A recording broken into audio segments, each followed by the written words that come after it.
ஓம் நம சிவாய வாழ்க. திரு அண்ணாமலையாரை போற்றி. ஓம் குரு வாழ்க. வணக்கம். சிவஜோதி சிவராஜனின் அன்பு கலந்த வணக்கங்கள். நம்ம இன்றைக்கி பார்த்தீங்கன்னா செவ்வாய் பயிற்சி பலன்கள் பார்க்க போகிறோம். 45 நாளைக்கு பார்த்தீங்கன்னா, ஏன்னா அந்த 40 நாளுக்கு அந்த செவ்வாய் பலன் பார்த்தீங்கன்னா உச்சமாக போகிறார் மகர ராசியில்.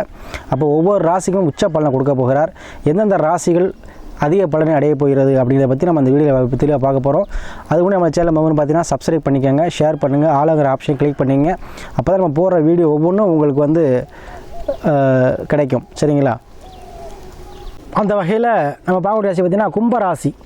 இந்த கும்பராசி என்பது செவ்வாய் பயிற்சி உச்சமான பலனை தரப்போகுது. ஏன்னா பொதுவாகவே எந்த கிரகம் ஆட்சி உச்சம் பெற்றோம் நல்லா தான் செஞ்சாகணும், அது விதி.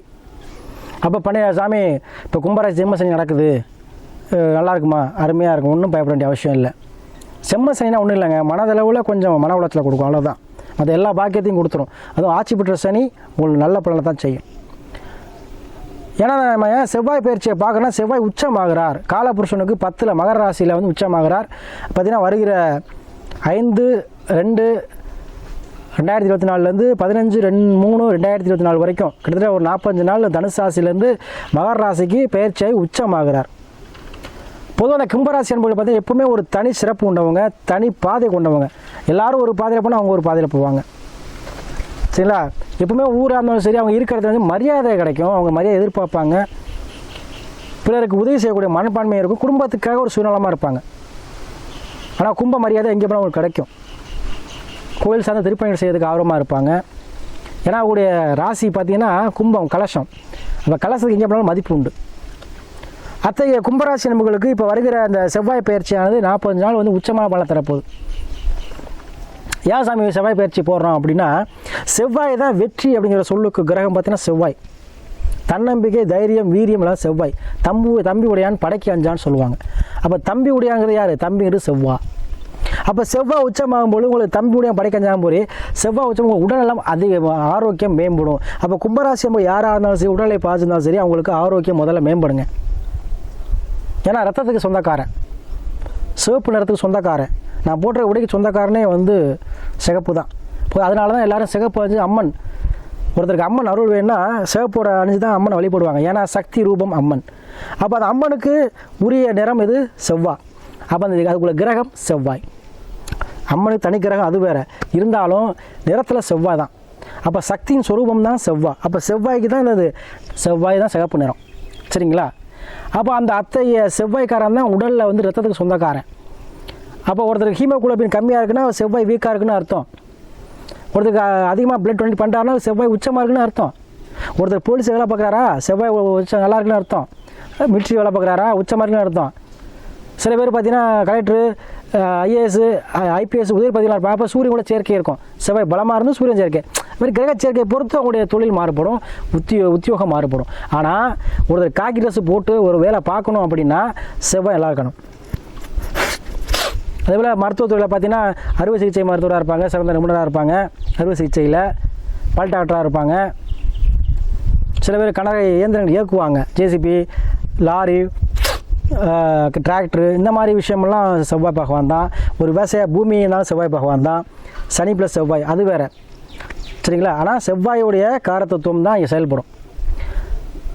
அதனால தான் வெற்றிங்கிற குறிக்கூடிய கிரகத்தினால தான் நம்ம செவ்வாயை நம்ம பயிற்சி முக்கியமாக எடுத்துக்கிறோம். சரிங்களா?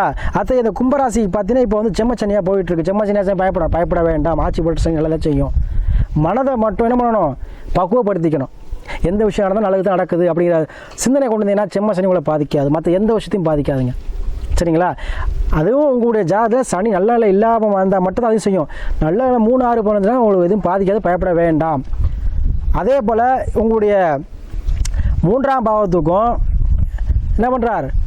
10ஆம் பாவத்துக்கு சொல்லக்கூடிய செவ்வாய் பகவான் உங்களுடைய ராசிக்கு 12ல் உச்சமாகிறார். கூட யார் இருக்கா? அவங்களுடைய 7ஆம் அதிபதி இருக்கார். அதுக்கப்புறம் உங்களுடைய 5ஆம் அதிபதி சொல்லக்கூடிய புதன் பகவானும் 8ஆம் சொல்லக்கூடிய புதன் பகவானும் சேர்க்கையோடு சேர்ந்து என்ன அவங்களுடைய 12ஆம் பாவத்தில் இருக்கார். அப்போ இல்லத்தில் சுப நிகழ்ச்சி நடைபெறும். இல்லத்தில் என்ன பண்ணுவீங்க? திருமணம் சார்ந்த விஷயங்கள், யாரும் தடை தாமதமாக இருக்கும் அவங்களால திருமணம் சார்ந்த விஷயங்கள் நடக்கும். அதுபோல் லவ் மேரேஜ் அதிகமாக நடக்கும். சரிங்களா? யாரெல்லாம் லவ் மேரேஜ் பண்ண ஆசையாக அவங்களாம் லவ் மேரேஜ் நடக்கும். லவ் எதனா பண்ணுறீங்களோ சக்ஸஸ் ஆகும்.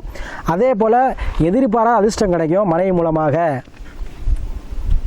அதே போல் ஒரு இடம் போக்குவரத்து வாங்கக்கூடிய சூழல் ஏற்படும். பணம் காசு என்ன பண்ணுவீங்க, ஒரு இடத்துலையோ இல்லை வீட்லேயோ ஒரு முதலீடாக போடுவீங்க. ஒரு இடத்த வாங்கக்கூடிய சூழ்நிலை உருவாக்கி கொடுக்கும். இல்லை வீட்டோட வாங்குவீங்க, இல்லை இடத்த மட்டும் வாங்குவீங்க. இல்லைனா இடத்துல ஒரு ஃப்ளாட்டை போட்டு விற்பீங்க. இந்த மாதிரி இடம் சார்ந்த விஷயங்களில், மண்மனை சார்ந்த விஷயங்களை உங்களுக்கு யோகத்தை கொடுக்கும். சரியா? அதே போல் உடல்நிலை ஃபஸ்ட்டு ஆரோக்கியம் மேம்படும். யாரெல்லாம் உடல் ரீதியான பிரச்சனை இருக்குது சாமி, ரொம்ப காலமாக வைத்தியம் பண்ணிகிட்டு இருக்கேன் சாமி, சில பேருக்கு பார்த்தீங்கன்னா ரொம்ப நாளாக வந்து வைத்தியம் பண்ணிகிட்டு இருப்பாங்க. சரிங்களா? அவங்களாம் வந்து எப்போ வீட்டுக்கு வருவாங்க, ஹாஸ்பிட்டல் இருக்காங்க சாமினா அவங்களும் வீட்டுக்கு வந்துடுவாங்க.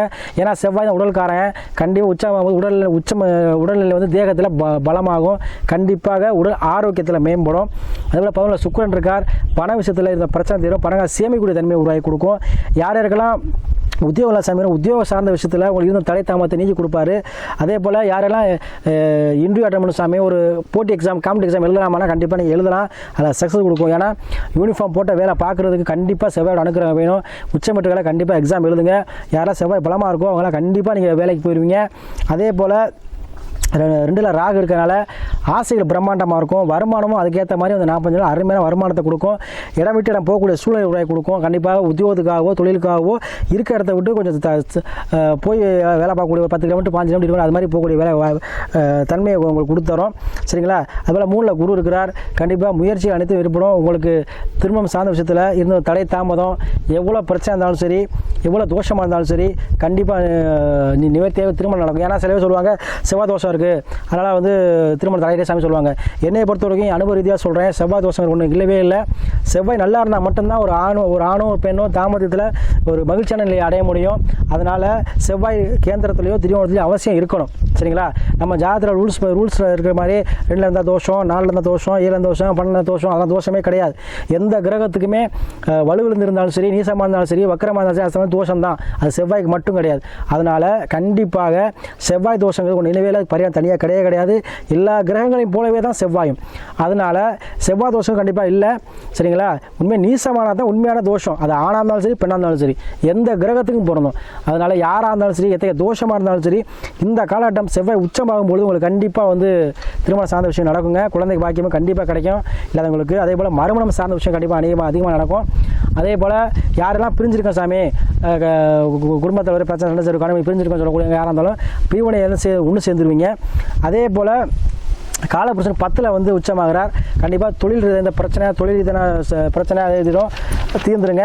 யாராவது ரியல் எஸ்டேட் பண்ணுறீங்களோ அவங்களுக்கு அருமையான காலகட்டம். அதிகமான இடம் விற்கும். ஒரு விற்க முடியாத இடம் கூட இந்த காலத்தில் விற்றுருங்க.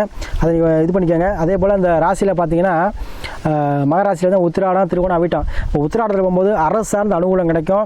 தந்தை வழி சார்ந்து அனுகூலம் கிடைக்கும். அதே போல் பூரிய சொத்துக்கள் அனுகூலம் கிடைக்கும். அதுபோல் திருவோணம் போயில் உடல்நிலை சார்ந்த பிரச்சனைகள் தீரும். குடும்பத்தில் உள்ள பிரச்சனை தீரும். தாயோட கருத்துக்கள் வழங்கும். உறவுகள் சேர்க்கை ஏற்படும். அதே போல் அவிட்டில் போகும்போது மண்மனை சார்ந்த யோகங்கள் கண்டிப்பாக அவங்களுக்கு உண்டு. கண்டிப்பாக அதை பயன்படுத்திங்க. அதே போல் நிறைய பேர் குடும்ப ஜாதகம் அனுப்புறீங்க மகராசி என்பர்களே. ரொம்ப தொடர்ந்து ஆதரவு உங்களுக்கு மகராசி அனைவருக்கும் ரொம்ப மிக்க நன்றி.